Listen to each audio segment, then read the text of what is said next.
I'm Rich Ryman with Press Gazette Media, and I'm at Heritage Hill with Abraham Lincoln, the 16th President of the United States.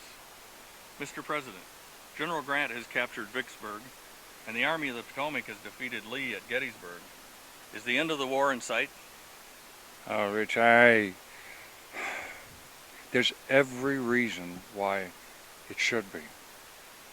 We've cut them in half through the capture of Vicksburg, but unfortunately General Meade is not pressing his advantage, and I am immeasurably distressed over this. The war could be over now, but I fear it will not be. When the war began, Mr. President, you were ambivalent about freeing the slaves, yet in January you did sign the Emancipation Proclamation. What changed your thinking on this? I've never been ambivalent about slavery. It has always been an opinion of mine that all men everywhere ought to be free. But this administration, this war, the sense of commission with which I have received this office was not to free slaves. It was to stop the spread of slavery, which would eventually end all slavery. But the secession crisis and the resulting war, when we refused to permit it, has pressed the question of slavery much more closely upon us. If I could end the war without freeing any slave, that had to be my duty. If I could end it by freeing some and leaving others, that had to be my duty, and in fact, that became my duty. Mr. President, what's going to happen with the slaves after they are free?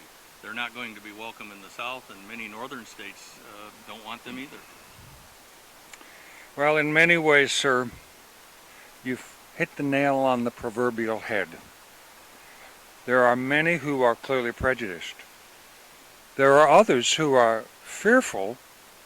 Think with me for a moment. Nearly 4 million new workers released upon a struggling economic situation all over the Union, especially in the decimated South. It's a problem of momentous proportions. It's not exactly known. I think most of them will transition more gradually, but we're in a fix, that's for certain. You were born a Southerner like Mr. Davis in Kentucky, yet you've gone very different paths, and you have a much different idea of our future. How did that happen? Well, Mr. Davis and many Southerners have embraced the Jeffersonian ideal of the gentleman farmer, the agrarian society, but the world is changing all about us. Anyone could admit that by just looking in front of their nose. And I have been ready to embrace change. And I believe in the revolution of industry that's coming, and I think we need to adapt. Okay, thank you very much, Mr. President. You're most welcome, and thank you.